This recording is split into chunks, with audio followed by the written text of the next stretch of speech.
Amazina yiswe n'ababyeyi ni Nyambo Jessica Emmy. Avuka mu ntara y'Iburasirazuba, akarere ka Kirehe. Yavutse tariki 18 z'ukwa kane 1999. Amashuri ya primaire yayize i Kirehe. Segonderi kuva mu wa mbere kugera mu wa kane ayiga i Rusizi, aho yakoraga urugendo rwo mu saha icyenda mu myaka ine yahize.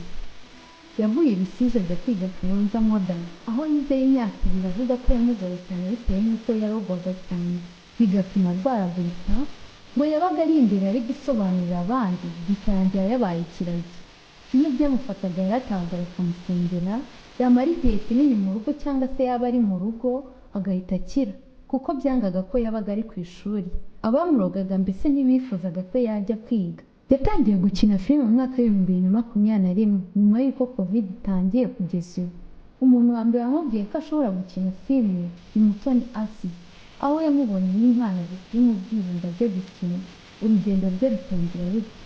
Yakinnye muri filime za Fireman muri za TV, avamo ajya mu bituranyi, ahita atangira gukora ibya nka The Message ica kuri channel ya YouTube. Nyambo Jessica ukunzwe kwita Nyambo avuga ko ikintu cyamugoye akigera i Kigali ari ukwambuka umuhanda.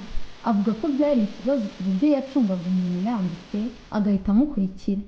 Ikindi ni amasaha y'i Kigali nko kuryama saa 5, yari amenyereye kuryama saa 9, ndetse n'urusaku rw'imodoka zararaga zigenda bigatuma adasinzira kuko yari aturiye umuhanda.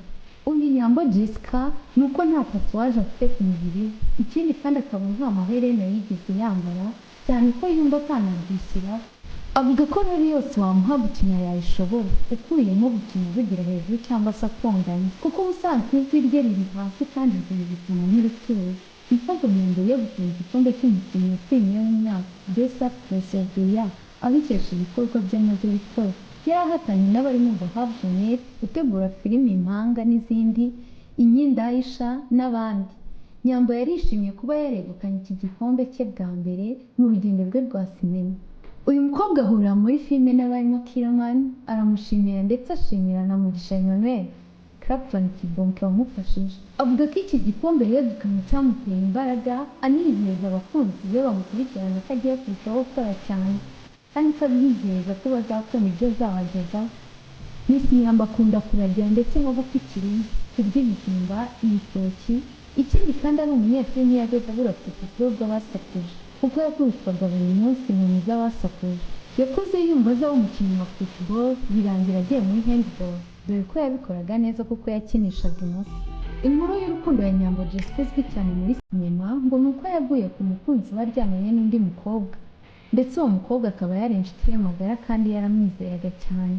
Ubwo Nyambo yari agiye gutekera umukunzi we wari wamweretse ko agiye ku kazi, yageze mu rugo rw'umukunzi we yinjira mu cyumba, asanga umusore ari kumwe n'undi mukobwa. Yatunguka cyane no kubona ibyo kuko atabitekerezaga. Uwo mukobwa wari uryamanye n'umukunzi wa Nyambo yari asanzwe abizi neza ko bakundana cyane, ndetse bari baranashatse amazina bazita abana bazabyara, ku buryo banatwitaga nk'ukumva aravuga Poporina. Nyambo yahise abareka ntiyagira icyo akora, aragenda araborosa, ababwira amagambo akomeye avuga ko iyo shusho bazarinda bayisazana, umwe ari umugore n'undi ari umugabo. Gusa nyuma umusore yaje gusaba imbabazi Nyambo ngo basubirane, banapanga iby'ubukwe nk'uko babyifuzaga. Aramubabarira ariko ntibakomeza mu nzira y'urukundo. Nyambo agira inama umuntu yise n'impano agira ati, ubwoba nta hantu na hamwe bwakugeza.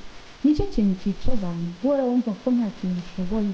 Tera intambwe ya mbere kandi wumve ko ugomba kubishoboye. Ikindi cya kabiri ni ukwiyizera kandi wihe intego muyigireho. Mwakoze kubana nanjye mu mwankurikiye kandi mwumvise. Nizere ko mwamenye byinshi kandi ndibutsa ko ibi bitambuka ku Mpano Show, naho utaha ndabashimiye.